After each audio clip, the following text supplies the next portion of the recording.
दिल्ली में जिस तरह से हालात लगातार बिगड़ रहे हैं वो वाकई एक चिंता का विषय बना हुआ है। देश भर में 24 घंटे में 44,000 नए केस आए हैं, 511 लोगों की मौत हुई और अगर स्पेसिफिकली दिल्ली की बात करें 6,746 केसेस बीते 24 घंटे में सामने आए, 121 लोगों की मौत हुई है। और अगर आप बीते 10 दिन का एवरेज भी देखें तो करीब 100 लोगों की मौत हर दिन हो रही है और यही वजह है कि दिल्ली के हालात पर काफी चिंता इस वक्त बनी हुई है और आगे कैसे ये हालात सुधारे जाएंगे इसको लेकर सवाल बना हुआ है। हमारे साथ चर्चा में खास मेहमान जुड़ रहे हैं। आम आदमी पार्टी से राघव चड्ढा हमारे साथ जुड़ रहे हैं चर्चा में, विजेंद्र गुप्ता जी मौजूद हैं हमारे साथ बीजेपी से और सुरेंद्र सिंह राजपूत मौजूद हैं हमारे साथ कांग्रेस पार्टी से। आप सभी का बहुत बहुत स्वागत। राघव चड्ढा जी, शुरुआत में आपके साथ ही करूंगी। डॉक्टर हर्षवर्धन ये कह रहे हैं कि जनता और सरकार दोनों की भागीदारी जरूरी है, लेकिन जब बात दिल्ली की हो रही है 2 बार केंद्र सरकार को, गृह मंत्रालय को इंटरवीन करना पड़ा, तब जाकर हालात बेहतरी की दिशा में आगे बढ़े। फेल हो गई दिल्ली सरकार क्या? तो ये कहना कि ये लड़ाई, मेरा एको हो रहा है, एको ठीक करा दीजिए प्लीज। देखिए, ये कितनी बड़ी महामारी है, कोई दिल्ली व्यापी या राष्ट्रीय आपदा नहीं है, ये एक अंतरराष्ट्रीय आपदा है और जिससे लड़ाई लड़ने के लिए आज सबको साथ आके लड़ाई लड़नी पड़ेगी। केंद्र सरकार, दिल्ली सरकार, नगर निगम, दिल्ली की जनता, सबको। और यदि कोई व्यक्ति ये कहे या ये धारणा बनाए कि केवल एक केंद्रीय मंत्री के मैदान में आने के बाद और केवल 2 मीटिंग करने के बाद पूरे राज्य भर में जो कोरोना का आउटब्रेक था वो ठीक हो गया और कोरोना नहीं फैला, ये कहना मुझे लगता है उचित नहीं होगा। अगर ऐसी बात होती तो वो केंद्रीय मंत्री को अहमदाबाद में भी जाकर 2 मीटिंग करनी चाहिए थी, जहां मृत्यु दर देश का सबसे ज्यादा है, हर 100 लोगों में 4 लोगों की मौत हो रही है। उस केंद्रीय मंत्री को कर्नाटक में जाकर भी मीटिंग करनी चाहिए थी, जहां स्थिति बद से बदतर हो रही है। बिहार में जहां बेलगाम भीड़ नजर आई, जहां कोरोना वायरस फैलता नजर आ रहा है, जहां जांच ही नहीं होती है, तो ये एक व्यक्ति के सर पे या एक मंत्रालय को कहना ये उचित नहीं होगा। मुझे लगता है ये एक ऐसी लड़ाई है जो सबको साथ मिलकर लड़नी है। दिल्ली के लिए सवाल इसलिए उठ रहे हैं कि दिल्ली में, राघव जी, दिल्ली के लिए सवाल जी, दिल्ली के लिए सवाल इसलिए पूछे जा रहे हैं, बाकी स्टेट्स पर भी मैं बाकी गेस्ट से बात करूंगी। दिल्ली के लिए सवाल इसलिए पूछे जा रहे हैं राघव जी, देश भर में अगर 500 मौतें हो रही हैं, अकेले 100 मौत दिल्ली में हो रही हैं, देश की राजधानी दिल्ली में।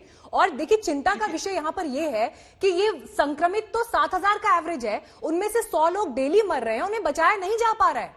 ये चिंता का विषय है। हम में से सब लोगों ने अपने किसी ना किसी को खोया है, इसलिए ये सवाल पूछा जा रहा है राघव जी। हाँ, नहीं, ये सवाल आपका जायज है। आप जो कह रही थी कि केवल केंद्र सरकार ही बचा रही है, मैं उस विषय पे आपको कह रहा था कि वो आपकी धारणा गलत है। जहां तक मौत के आंकड़े की बात है, हाँ, मौत का आंकड़ा बहुत चिंताजनक है और मुझे नहीं लगता कि कोई भी व्यक्ति इस मौत के आंकड़े को जस्टिफाई कर पाएगा। हम लोगों ने दिल्ली के अंदर पर्याप्त मात्रा में एक स्वास्थ्य मशीनरी तैयार करी है, जिसके चलते आज भी दिल्ली में 7,500 बेड खाली हैं। आज भी दिल्ली में आईसीयू बेड खाली हैं और 1400 अधिक आईसीयू बेड बनने जा रहे हैं। हमने प्लाज्मा थेरेपी इजाद करी, दिल्ली में हिंदुस्तान का नहीं देश का पहला प्लाज्मा बैंक खुला, जिससे हजारों लोगों की जान बचाई गई। लेकिन फिर भी देखा गया है कि जो मृत्यु दर है, जो मौत का आंकड़ा है, वो थोड़ा सा दिल्ली में बढ़ा है as a percentage of positive cases. लेकिन मैं आपको एक चीज बताना अवश्य चाहूंगा कि 1 नवंबर से ये आंकड़ा बढ़ना शुरू हुआ था, संक्रमण की दर, और बढ़ते बढ़ते बढ़ते बढ़ते 7 नवंबर को आके ये संक्रमण की दर अपनी पीक पर पहुंच गई थी, जो थी 15%। और 7 नवंबर से लगातार जो दिल्ली सरकार ने कदम उठाए, उसके बाद वो मृत्यु दर नीचे आनी शुरू हुई और 15 से घटकर 12, 12 से 11, 11 से 10 पर आकर थमी है। मुझे पूरा विश्वास है कि ये जो ग्राफ नीचे की ओर जा रहा है, ये और नीचे जाएगा। लेकिन देखिए, जो अभी डॉक्टर साहब भी आपके चैनल पर बता रहे थे, केंद्रीय स्वास्थ्य मंत्री, कि एक ऐसी लड़ाई है जिसमें सरकारों को और जनता को मिलकर लड़ना पड़ेगा। जिसकी हम बात करते हैं कम्युनिटी ट्रांसमिशन, वो कम्युनिटी ट्रांसमिशन, कम्युनिटी को भी एक अहम रोल निभाना होगा उसे रोकने में। आज यदि एक सोसाइटी का एक बड़ा तबका अगर इस महामारी की थकान के चलते मास्क में थोड़ी लापरवाही करता है, सामाजिक दूरी में लापरवाही करता है, तो वो हम सबको मिलकर सुधारना होगा। उसमें मीडिया का भी रोल है, उसमें सरकारों का भी रोल है। लेकिन देखिए, इसमें अगर राजनीति करी जाएगी तो राजनीति करना तो बड़ा आसान है। महामारी में आप करना चाहते हैं, बीजेपी वाले, तो हम भी कर सकते हैं। लेकिन मेरा ऐसा मानना है कि इतनी बड़ी जवाब दीजिए राघव जी की बात का। लड़नी है पैंडेमिक में, जबकि आपातकालीन जैसी स्थिति, आपातकाल जैसी स्थिति दिल्ली में इस वक्त स्वास्थ्य के लिहाज से दिखाई देती है, क्यों राजनीति हो रही है? नहीं, मुझे लगता है कि आम आदमी पार्टी के प्रवक्ता राघव 70%, 80% राजनीतिक भाषा में बोले, और ये बहुत दुख की बात है, क्योंकि वो सरकार है जिस पार्टी की दिल्ली में सरकार हो वो जवाबदेह है कि दिल्ली में 100 से अधिक मौतें प्रतिदिन हो रही हैं। ये आंकड़ा इतनी तेजी से बढ़ रहा है। विरोधाभास साफ रूप से नजर आ रहा है सरकार के अंदर ही। स्वास्थ्य मंत्री एक बयान दे रहे हैं कोरोना घट रहा है, मुख्यमंत्री कह रहे हैं कोरोना बढ़ रहा है। प्रश्न ये है कि एक बार बात की जाती है दिल्ली मॉडल की, अब दिल्ली मॉडल की कोई बात नहीं की जा रही है। एक बात की जाती है कि दिल्ली के अंदर होम क्वारंटीन का जो फॉर्मूला है हमारा बिल्कुल सही है। आज होम क्वारंटीन अच्छा इशू है, मैं इसको गलत नहीं कहता, लेकिन जिस तरह से उसकी पब्लिसिटी की गई उसके कारण भी मौतों की संख्या बढ़ी है। उसका कारण ये है कि जब ऑक्सीजन लेवल नीचे आने लगता है तो मीनाक्षी जी ये समझिए कि फेफड़ों में बीमारी पहुंच चुकी है और इतने वो इलाज के लिए जाता है, इतने वहां पर स्थिति कंट्रोल से बाहर हो जाती है। एक्सरे में कहा जाता है कि 70% फेफड़े डैमेज हो चुके हैं। तो ये जो सरकार ने अपना पल्ला झाड़ने के लिए लोगों को कहा कि घर में बंद हो जाओ और उसके बाद ठीक है, आऊंगी राघव जी, दिल्ली आपके पास सरकार तो की कंप्लीट करें। मशीनरी ने कोई कदम ही नहीं उठाया, फॉलोअप लिया ही नहीं लोगों का। ये बहुत दुख की बात है। सरकार ने मुझे इन विजेंद्र मौतों जी, के मुझे आपसे लिए एक बात मैं समझनी सीधे है। तौर पर कहूंगा, विजेंद्र जी, मुझे आपसे एक बात समझनी है। जो सवाल आपने दिल्ली सरकार के ऊपर उठाए, देखिए उत्सव का माहौल था, आपने भी देखा है कि दिल्ली में परिस्थितियां क्या थी, लेकिन छठ को लेकर जिस तरह के विरोध आपने दर्ज किए, बीजेपी ने जिस तरह के बयान दिए, सवाल ये उठता है कि क्या स्वास्थ्य इस वक्त प्रायोरिटी और प्राथमिकता नहीं होनी चाहिए, बजाय कि लोगों की भावनाओं को इस तरह से उकसाया जाए। हाईकोर्ट को आकर ये कहना पड़ता है कि जीवित बचेंगे तब जाके हम त्योहार मना पाएंगे। इसलिए कहा जा रहा है कि क्यों राजनीति हो रही है, क्यों नहीं सरकारें और क्यों नहीं राजनीतिक दल एक साथ खड़े हैं इस ग्लोबल पैंडेमिक के लिए। छठ पूजा तो पूरे देश में हुई है, हर राज्य में हुई है, हर शहर में हुई है, दिल्ली उससे अलग नहीं है, मैं आपको स्पष्ट रूप से कहना चाहता हूं। लेकिन छठ पर आरोप लगा के लोगों की धार्मिक भावनाओं को एक प्रकार से हतोत्साहित करके, उसके बावजूद दिल्ली के अंदर कोरोना बढ़ रहा है। जिन राज्यों में आपकी सरकार थी वहां पर भी प्रतिबंध लगाए गए थे ना छठ पर, सार्वजनिक तौर पर मनाने के लिए। हमारा कहना था, हमने प्रतिबंध के हम विरोध में नहीं है, हम स्पष्ट कर दें, हमने प्रतिबंध का समर्थन किया है, त्योहारों के प्रतिबंध पर हमने, लेकिन हमने ये भी कहा है कि लोगों की भावनाओं के अनुरूप सरकार कोई व्यवस्था भी करे। पूरी दुनिया की नजर कोरोना को मौत देने वाले वैक्सीन पर टिकी है। पूरी दुनिया में 150 से ज्यादा वैक्सीन पर अभी काम भी चल रहा है, लेकिन हम यहाँ 11 ऐसे वैक्सीन की बात करेंगे जिससे दुनिया सबसे ज्यादा उम्मीद लगाए बैठी है। इसमें से कई हद तक कामयाब भी रहे हैं।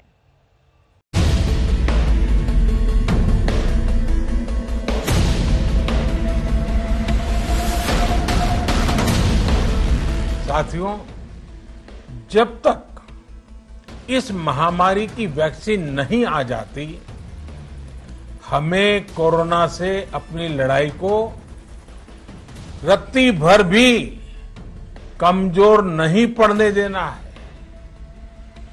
बरसों बाद हम ऐसा होता देख रहे हैं कि मानवता को बचाने के लिए युद्ध स्तर पर पूरी दुनिया में काम हो रहा है। अनेक देश इसके लिए काम कर रहे हैं। हमारे देश के वैज्ञानिक भी वैक्सीन के लिए जी जान से जुटे हैं। अगर नहीं समझे हैं तो ठीक से बात समझ लीजिए कि कोरोना से बचाव का एकमात्र उपाय संयम। 2 गज की दूरी भी बेहद जरूरी है। मास्क तो किसी कवच से कम नहीं, क्योंकि अभी वैक्सीन तैयार नहीं है। वैज्ञानिक दिन रात वैक्सीन पर काम कर रहे हैं। दवा और वैक्सीन आने तक खुद को बचा कर रखना ही एकमात्र उपाय है।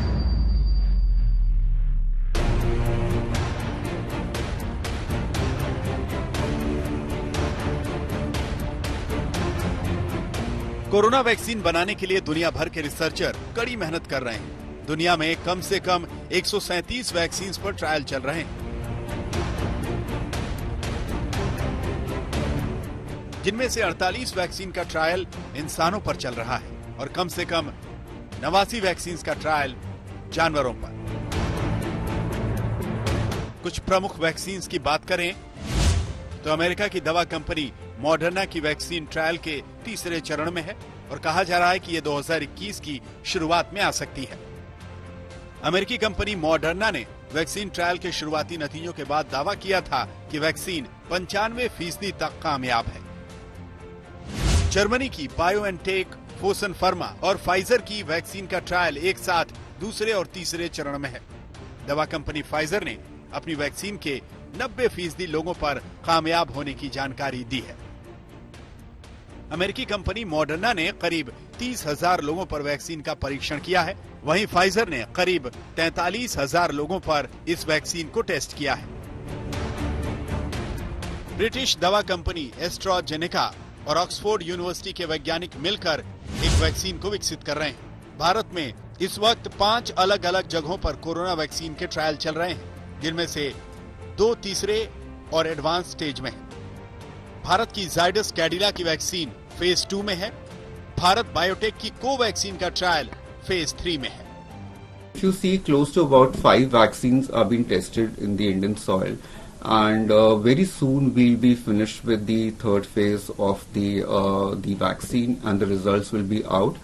The phase 3 of the trial is basically on safety and efficacy. Once that has been done, then the manufacturing starts with this. Haryana के गृह मंत्री अनिल विज ने बायोटेक के कोवैक्सीन का टीका भी लगवाया। पीजीआई रोहतक और स्वास्थ्य विभाग के डॉक्टरों की एक विशेषज्ञ टीम की देखरेख में सिविल अस्पताल अंबाला में वैक्सीन लगाई गई। ये वैक्सीन भारत बायोटेक का प्रोडक्ट है।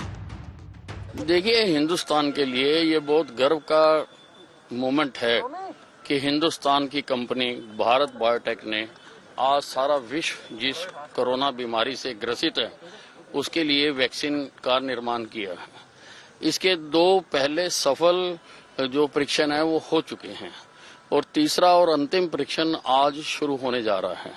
लगभग 25,800 लोगों पर इसका प्रयोग किया जाएगा। तो लोग हिचकिचाएं ना, लोग खुलकर आगे आएं। इसलिए सबसे पहले मैंने अपने आप को ऑफर किया है। केंद्रीय स्वास्थ्य मंत्री डॉक्टर हर्षवर्धन ने उम्मीद जताई है कि 2021 के शुरुआती 2-3 महीनों में वैक्सीन मिलनी शुरू हो जाएगी।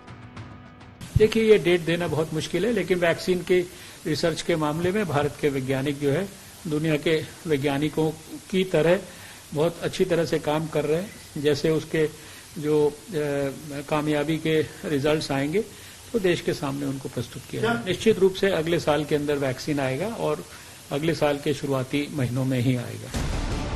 चीन के कैंसिनो बायो की वैक्सीन फेज 3 ट्रायल में है। इसके आपातकालीन इस्तेमाल की मंजूरी दे दी गई। इसी तरह रूस के स्पुतनिक V का ट्रायल फेज 3 में है और इसके आपातकालीन इस्तेमाल की मंजूरी दे दी गई है। स्वीडिश कंपनी एस्ट्राजेनेका और ऑक्सफोर्ड यूनिवर्सिटी की वैक्सीन कोविशील्ड के फेज 2 और फेज 3 के ट्रायल एक साथ चल रहे हैं। इस वैक्सीन से भी बहुत ज्यादा उम्मीदें हैं। हालांकि ये समझना और कहना अभी बेहद मुश्किल है कि कौन सी वैक्सीन सबसे बेहतरीन नतीजा देगी। एक तो वैक्सीन का आना ही सबसे बड़ी चुनौती है और अगर आ भी गई तो पूरी आबादी के लिए एक साथ इसे मुहैया करवाना लगभग असंभव है। ऐसे में माना जा रहा है कि बुजुर्ग और स्वास्थ्य कर्मी सरकार की पहली प्राथमिकता होंगे। आज तक ब्यूरो। दिल्ली में खराब होते हालात को लेकर रास्ता आगे क्या है? वैक्सीन आएगी तो कब तक आएगी और किसे सबसे पहले मिलेगी? इसका तरीका क्या होगा? ये सारे सवाल इस वक्त देश के हर व्यक्ति के जहन में हैं। स्वास्थ्य मंत्री डॉक्टर हर्षवर्धन ने इस पर जवाब क्या दिया, सुनिए। हमारे लिए हमारे देश में जब भी हम वैक्सीन लोगों को देना शुरू करेंगे तो सबसे बड़ा इश्यू होगा उस वैक्सीन की एफिकेसी और उस वैक्सीन की सेफ्टी। हमारे लिए सेफ्टी का इशू सबसे इम्पोर्टेंट है और इसलिए जो हमारे यहाँ पर अभी 5 वैक्सीन्स जो हैं वो अलग अलग फेजेज में है। 2 इसमें से क्लिनिकल ट्रायल के 3rd फेज में है, उसमें से भी एक थोड़ा सा ज़्यादा एडवांस्ड में है, एक थोड़ा कम है। तो इन सबको अगर मैं बिना किसी कंपनी विशेष का या बिना किसी पर्टिकुलर वैक्सीन का, क्योंकि हर एक वैक्सीन के तो हमारा अभी अनुमान है कि जो पहले 3 महीने हैं 2021 के, इन महीनों में हमारे को कभी भी वैक्सीन जो है मिलना प्रारंभ हो जाएगी।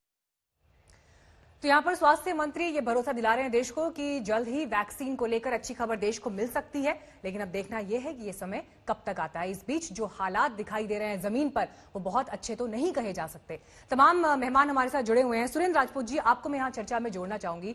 ब्रेक से पहले हम देश की राजधानी दिल्ली में बढ़ते केसेस पर बात कर रहे थे और सवाल ये था कि फेस्टिव सीजन में ऐसा होगा, इसकी आशंका तो पहले से ही थी, लेकिन क्यों सरकारें वहां पर कड़े कदम उठाने से पिछड़ गई? और ऐसा नहीं कि ये बात सिर्फ दिल्ली तक सीमित है, हाल तो राजस्थान में भी ऐसा है जहां आपकी सरकार है।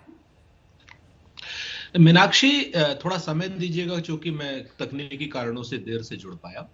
एक बड़ा पुराना सा शेर था कि बात से बात की गहराई चली जाती है और झूठ आ जाए तो सच्चाई चली जाती है। आप देखिए, अगर आप दिल्ली की बात करें या केंद्र सरकार और राज्य सरकारों की बात करें तो निश्चित तौर पर कोरोना से लड़ने की जिम्मेवारी और शुरुआती जिम्मेवारी केंद्र सरकार की गाइडलाइनों को राज्य सरकारों ने माना। आप देखिए कहां किस तरीके से केंद्र सरकार अपनी सारी की सारी जिम्मेवारी धीरे धीरे राज्य सरकार, अपनी फेल्योरिटी की जिम्मेवारी राज्य सरकारों पर, और जो पास हो रहे हैं वो केंद्र सरकार पर। अभी हर्षवर्धन जी को सुन रहा था मैं, तो उन्होंने दो बातें बड़ी महत्वपूर्ण की। एक तो उन्होंने कहा कि हमारा फेर्टिलिटी रेट बहुत सबसे दुनिया में कम है। हर्षवर्धन जी थोड़ा पढ़ लिख करके आया करें। सच बात यह है कि बांग्लादेश, भूटान, नेपाल और श्रीलंका का मोर्टेलिटी रेट हमसे कम है। आप इस चीज को थोड़ा सा समझें और इस चीज के लिए पीठ ना थपथपाएं। आप अपने नेबर्स से भी बहुत पीछे हैं, एक बात। दूसरी बात जो मैं आपसे कहना चाह रहा हूं कि इस समय केंद्र सरकार ने जो सबसे बड़ा गलत काम किया हुआ है, मीनाक्षी आपके माध्यम से, राजनीतिक चर्चा नहीं, मैं आपको बहुत स्पष्ट रूप से कह रहा हूं, राजनीति से इसका कोई लेना देना नहीं है, कि कोरोना के नाम पर केंद्र सरकार ने आम जनमानस को डराया है, जिसकी वजह से उस डर से कहीं ना कहीं लोगों की इम्यूनिटी कमजोर होती है और इम्यूनिटी कमजोर वालों को रोग अटैक करते हैं। अब आप आइए इस बात पर कि राज्य सरकारें क्या कर रही हैं और केंद्र सरकार क्या कर रही है। एक राज्य सरकार कोई बता दे जो केंद्र सरकार की गाइडलाइन ना मान रही हो। अगर गाइडलाइन केंद्र सरकार की है, मान रहे हैं, तो फिर हमको राज्य सरकार को नहीं, लेकिन लोग डर कहां रहे हैं? सड़कों पर आप देखिए ना, जितनी भीड़ निकल रही है, आपको लगता है लोग डर रहे हैं? लोग कहां डर रहे हैं? आपसे बाजारों में जितनी भीड़ है, आपको लग रहा है कि लोग डर रहे हैं? मैं इसका जवाब दे, मीनाक्षी, आप स्वयं एक हिंदुस्तान की प्रसिद्ध प्रस्तोता होने के साथ साथ एक आम नागरिक भी हैं। आप मुझे ये बताइए कि आप घर पे बैठ जाएंगी तो क्या आपको तनख्वाह दे देंगे आज तक वाले? आपका खाना खर्चा चल पाएगा?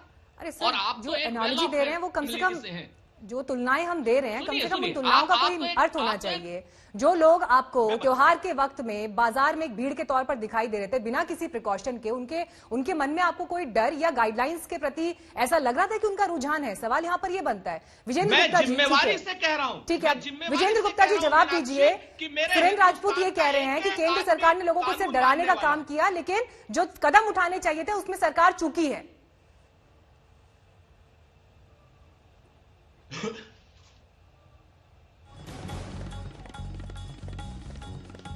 विजेंद्र गुप्ता जी, आवाज पहुंच रही है आप तक? चलिए, उस आवाज को हम थोड़ा दुरुस्त करेंगे, लेकिन इस बीच देखिए सुरेंद्र जी, ये भीड़ भी इस वक्त दिखा रहे हैं जिसका मैं जिक्र कर रही थी। आपको लग रहा है कि लोगों के मन में वो डर है? और डर से आगे तो मैं ये कहूंगी कि कम से कम एक जागरूकता, जिसको लेकर सरकारों को कड़े कदम उठाने चाहिए थे, कम से कम त्योहारों के मौसम में पहले से जो व्यवस्थाएं होनी चाहिए थी। और किसी एक सरकार का विषय नहीं है, राज्यों में भी हमने यही हालात देखे हैं। मैं आपसे वही मीनाक्षी जी, चूंकि आप सच में आप अच्छी बहस करा रही है, मैं आपसे एक चीज जिम्मेवारी से कहना चाहता हूं कि हिंदुस्तान के नागरिक को आप दोष नहीं दे सकते। हिंदुस्तान के नागरिक ने जितना कानून माना है उतना किसी देश के नागरिक ने नहीं माना। प्रधानमंत्री जी ने कहा 21 दिन लॉकडाउन, हिंदुस्तान का आदमी घर में बंद हो गया, चाहे खाना मिला या नहीं मिला। उसके बाद उन्होंने लॉकडाउन, फिर हिंदुस्तान का आदमी मान गया, मजदूर बेचारा सड़क पे निकल गया, मर गया रास्ते में, लेकिन केंद्र सरकार को कुछ भी होश नहीं आया। मैं आपसे एक चीज कहना चाह रहा हूं, सतर्कता के लिए जो आंदोलन हिंदुस्तान की सरकार को चलाने चाहिए थे, मोदी जी की सरकार को चलाने चाहिए थे, उनकी जगह वो लोग डराने का काम कर रहे हैं। ठीक है, आप राघव जी आ गए? ठीक है, आऊंगी सुरेंद्र जी आपके पास। राघव जी, अपनी बात कंप्लीट करिए। देखिए, मेरा कनेक्शन बीच में टूट गया था मीनाक्षी जी। देखिए, मैं ये कहना चाह रहा हूं कि एक जीविका और जीवन के बीच में एक बड़ा फाइन बैलेंस बनाने के लिए केंद्र सरकार द्वारा जो गाइडलाइंस जारी करी गई, जिनको दिल्ली में भी लागू करा गया, जिसके चलते कुछ मार्केट्स, कुछ बाजार को खोला गया। मैं ये बता दूं कि पूरे देश भर में डिजास्टर मैनेजमेंट एक्ट लागू है, जिसके चलते हर महीने की 1 तारीख को केंद्र सरकार एक बहुत बड़ा ढांचा बनाकर हर राज्य सरकार को देती है कि आप अपने राज्य में ये चीजें खोल सकते हैं और इन चीजों को बंद रखना होगा। उसके तहत हर राज्य करता है, हमने भी उसके तहत किया।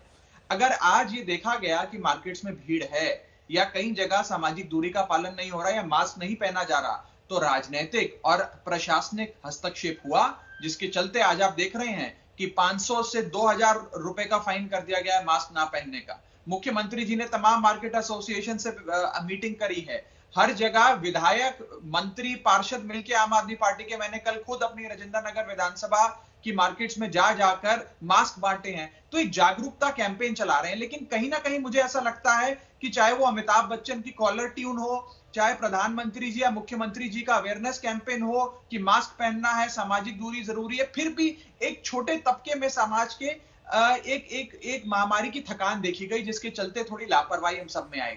लेकिन इसके साथ साथ ये बताना जरूरी है आज सबको कि आज यदि होम आइसोलेशन मॉडल हो, प्लाज्मा थेरेपी हो, ऑक्सीमीटर अभियान हो, घर घर ऑक्सीजन सिलेंडर पहुंचाना हो, ये सारी चीजें केजरीवाल सरकार ने दिल्ली में करके दिखाई। इसी के चलते आज हमारी पब्लिक हेल्थ मशीनरी बिल्कुल दुरुस्त है। अगर केसेस का आंकड़ा बढ़ता भी है तो भी उसे संभालने के लिए, लोगों को अच्छा इलाज देने के लिए, और सब मिलकर काम कर रहे हैं। जहां तक भारतीय जनता पार्टी के नेता भी राजनीति कर रहे थे, मुझे जरा आधा मिनट दे दीजिए, मैं ये बता देता हूं। वो हमें सामाजिक दूरी समझा रहे थे। मैं ये पूछना चाहूंगा कि जब बिहार का चुनाव जीते भारतीय जनता पार्टी के नेता, तो दिल्ली में स्थित भाजपा के हेडक्वार्टर्स में प्रधानमंत्री जी ने जनता को संबोधित किया, जिसमें हजारों लोग बंदे पे बंदा चढ़ा हुआ था, किसी ने मास्क नहीं पहना हुआ था।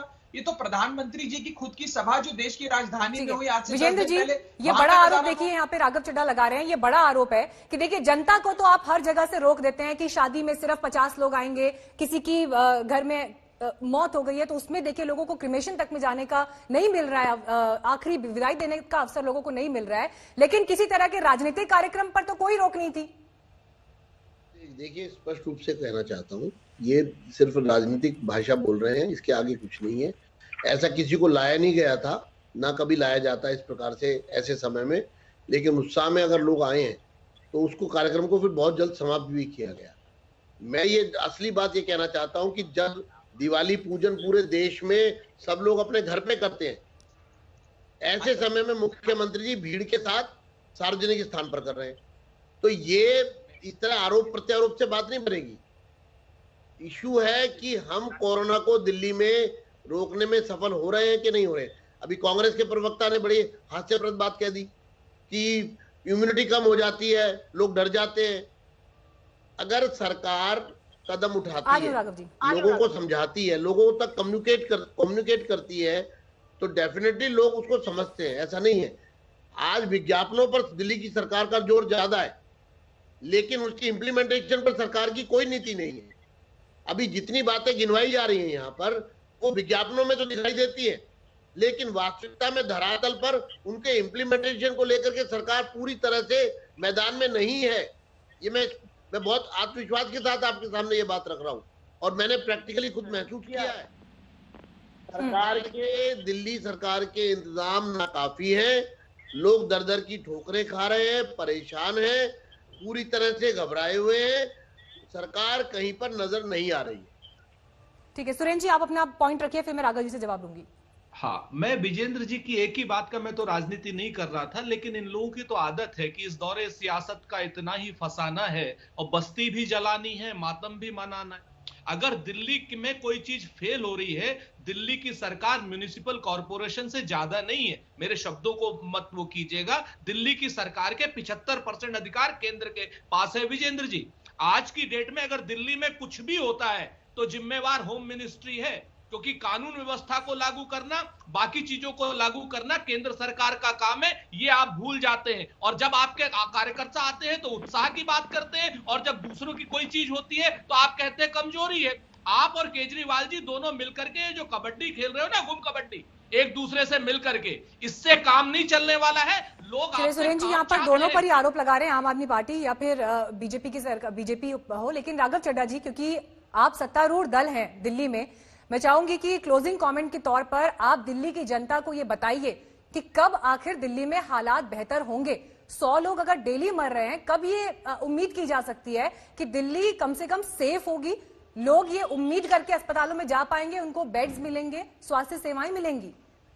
देखिए, जहां तक बेड्स का आंकड़े का सवाल है मीनाक्षी जी, आज भी दिल्ली में कोविड बीमारी के इलाज के लिए लगभग 7,500 बेड्स खाली हैं दिल्ली भर में। और आप मोबाइल ऐप पे आम आदमी पार्टी की सरकार ने जो जारी करी है, वो देख लेकिन सकती राघव हैं जी, कि जो कहां ये कहां बेड आंकड़ा खाली। आप देते हैं, ICU जो आंकड़ा कागज पर दिखता है, वो जमीन पर क्यों नहीं दिखता है? आज तक ने नहीं, वो स्टिंग ऐसा ऑपरेशन नहीं। दिखाया जहां पर अस्पतालों में बेड नहीं मिल रहे, एप्स काम नहीं मैं कर उस रही स्टिंग हैं। ऑपरेशन की बहस पे था। नहीं, मैं उस स्टिंग ऑपरेशन की बहस पे था। अगर आपने गौर फरमाया होगा, वो जो स्टिंग ऑपरेशन था वो नॉन कोविड बेड्स के लिए था। मैं अभी कोविड बीमारी की बात कर रहा हूं। मैं उस बहस पे था राहुल कंवल जी के साथ, तो मैं आपको बता सकता हूं, मैंने पूरी इन्वेस्टिगेशन देखी है। 7,500 लेकिन जिन लोगों को कोविड नहीं है, मुझे अगर कोई कैंसर का भी मीनाक्षी जी, पेशेंट है, किसी को दिल की बीमारी है, उनकी परेशानी भी उतनी ही गंभीर है, उनको भी अब आप इलाज देखिए, की सेवाओं के लिए उतनी ही जरूरत है ना।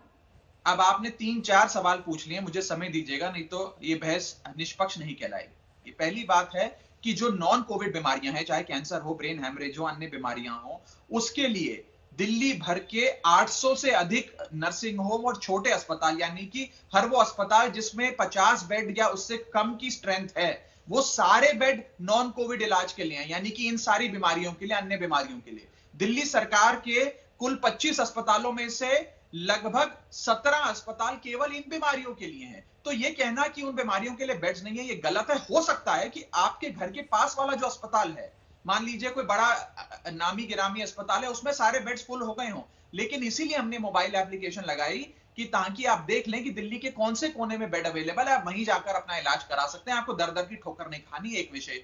दूसरा विषय, 7,500 बेड कोरोना महामारी के इलाज के लिए इस समय दिल्ली में खाली हैं। 1400 नए आईसीयू बेड केजरीवाल सरकार, केंद्र सरकार और अन्य सरकारें मिलकर दिल्ली में तैनात कर रही हैं। स्थिति सामान्य होती नजर आ रही है, क्योंकि जो संक्रमण की दर है वो 15% से घटनी शुरू होकर आज 10-10.5% पे आकर रुक गई है।